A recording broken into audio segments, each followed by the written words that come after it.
Candyman. She turned out the lights.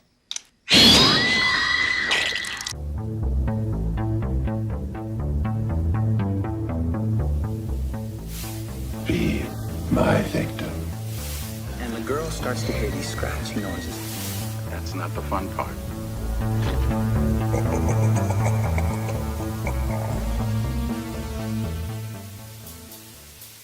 The hook was one that I first heard probably in about 8th grade.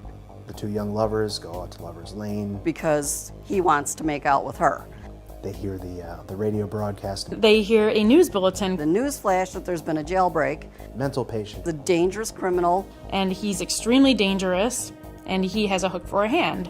And instead of one of his hands, he's got a hook. The moral that story tells is don't go to Lover's Lane, don't experiment with sexuality while you're young and while you have to be doing it in a secluded, isolated area. Of all the tales featured in Scary Stories to Tell in the Dark, The Hook didn't need Schwartz's popular series to introduce people to this urban legend.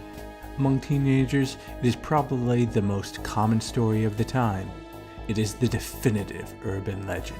Sometimes you'll hear the words urban myth, you'll hear urban legend. And when you hear those terms, a huge section of those traditional stories are scary stories. Someone out there is taking all these urban legends and making them reality. Urban legend. And they're about what not to do, about can I survive if I'm in this situation? What will I do? There's a guy and a girl, and they're parked out in the woods. The guy steps out, and the girl starts to hear these scratching noises. It's her dead boyfriend hung from a tree. The tales we've all listened to.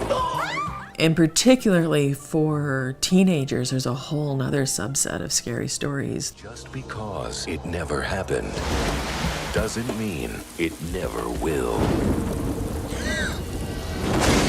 The decapitated body was found in her car. I love the fact that our stories are a cultural memory. We remember, and so many of the stories are about chopping things up, dismembering, and the story sort of puts things back together again.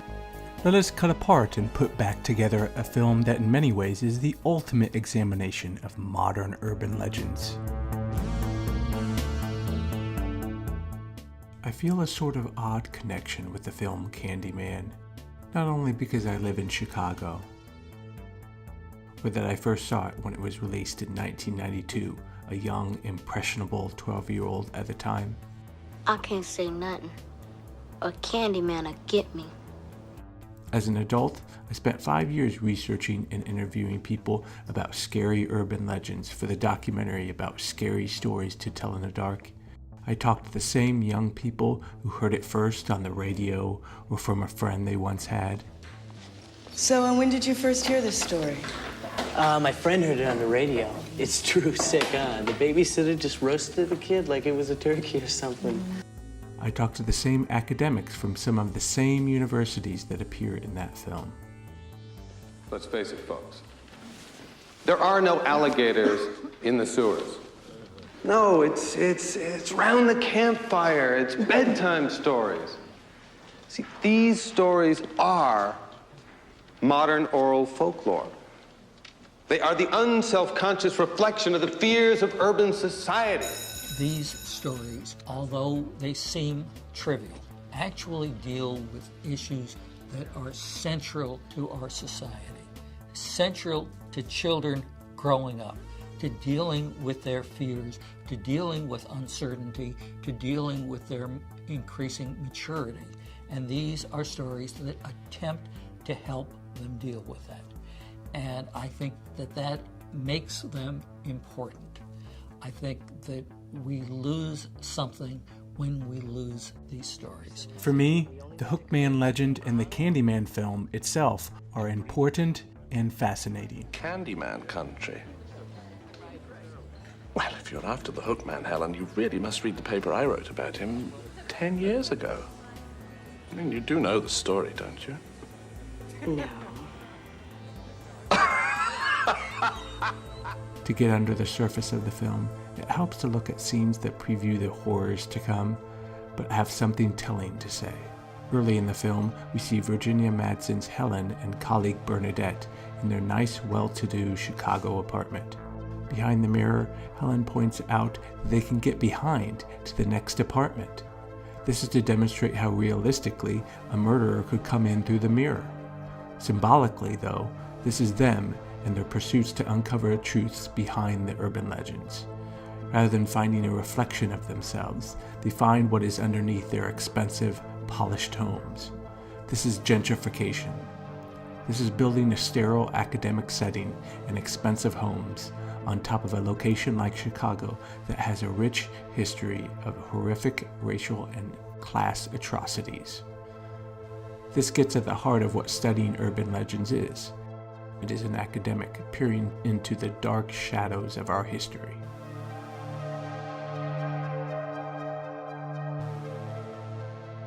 In many ways, that scene is similar in context to another favorite of mine, Cabin in the Woods. That film is commonly believed to depict we as the movie-going audience, happy to watch a horror movie that must have sacrifices. We want to see the characters go through pain, to die.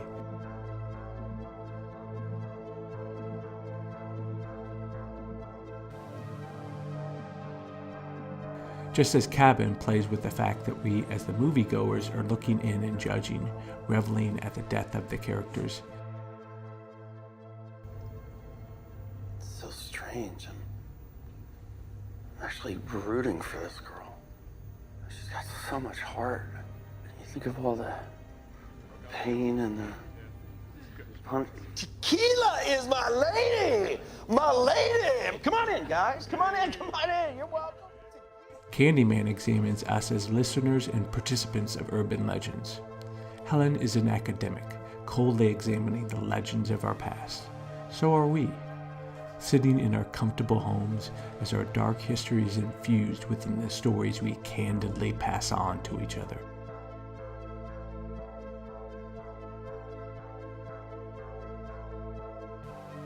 Poor Candyman. Father executed a terrible revenge. He paid a pack of brutal hooligans to do the deed, where they proceeded to saw off his right hand with a rusty blade. A history rife with death, suffering, and racial injustice, while also just being a silly spook story that we pass along. Another thing that is fascinating about Candyman is that it is an amalgamation of a number of urban legends. Turned out the lights.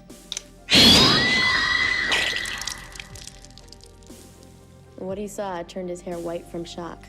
For one, the idea of a sinister stranger feeding children candy with razor blades is linked to Halloween and has a long, storied tradition in America. Then there is the idea of summoning Candyman by looking in the mirror and saying his name 5 times. This is most often a tradition of the Bloody Mary urban legend, but like many such stories, it is altered for different audiences and cultures. And then finally we have the fact that he is in fact a hookman. The hook itself can be linked to imagery tied to the working class, where machines and farming equipment would maim such workers, and a hook would be the only thing that could replace it. Whether it is I Know What You Did Last Summer or Adventures in Babysitting. Sure, in some cases, the murdering hookman is a deranged mental patient, killing teenagers parked in Lover's Lane. But if a real intention or motive is associated with a killer such as a man with a hook, associating him with class seems like a natural direction to take the story. In the case of Candyman, connecting the dots and addressing the myth in connection to slavery becomes rich with context.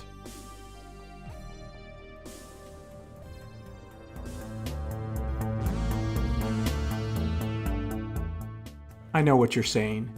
I love Night of the Creeps, but there isn't a man with a hook. Well, like all urban legends, there are variations. I prefer to think of the hookman as synonymous with a broader legend, which is often any killer that is hunting teenagers in a parked car at night. The film marries 2 generations of American teenagers and the scary stories of their time. The one set in the 1950s clearly models the Lover's Lane legend. Hey, haven't you kids heard the radio. There's some nutbar on the loose, so I said... Pam? Johnny. You stay here. You're kidding, right? Johnny!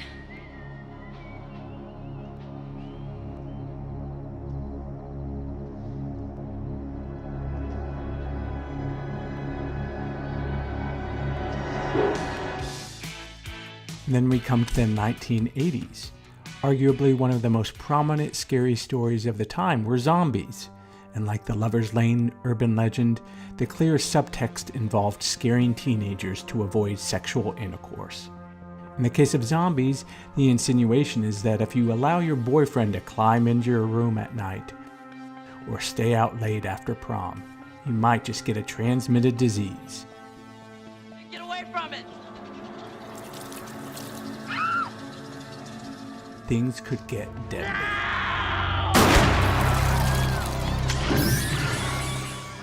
At a time when AIDS and other sexually transmitted diseases were prevalent in the news, it wasn't just about parking out in the woods. We need to scare children from having sex for different reasons.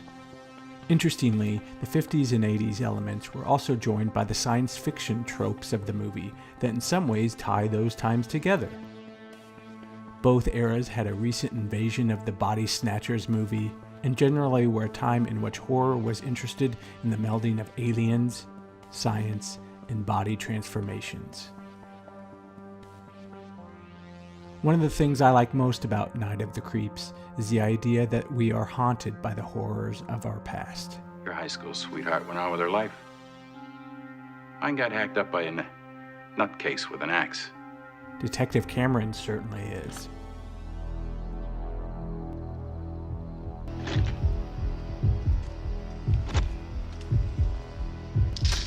Freeze!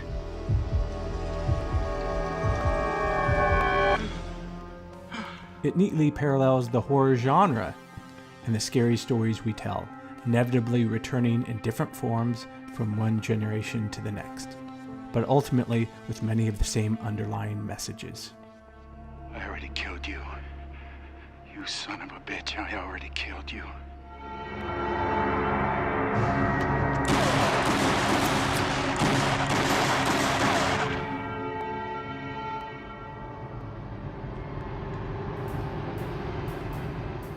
In the end, the Hookman urban legend is a pervasive story that goes well beyond any one movie. It is an interesting snapshot of our culture. I am interested in how future generations will repackage and reinvigorate the same bloody tale. If you haven't already, please check out Scary Stories, now available on streaming and DVD. Thanks for listening to this episode of Scary Studies, the series that examines the stories, movies, and myths of what we find scary. All done with the ultimate message. Horror is fascinating.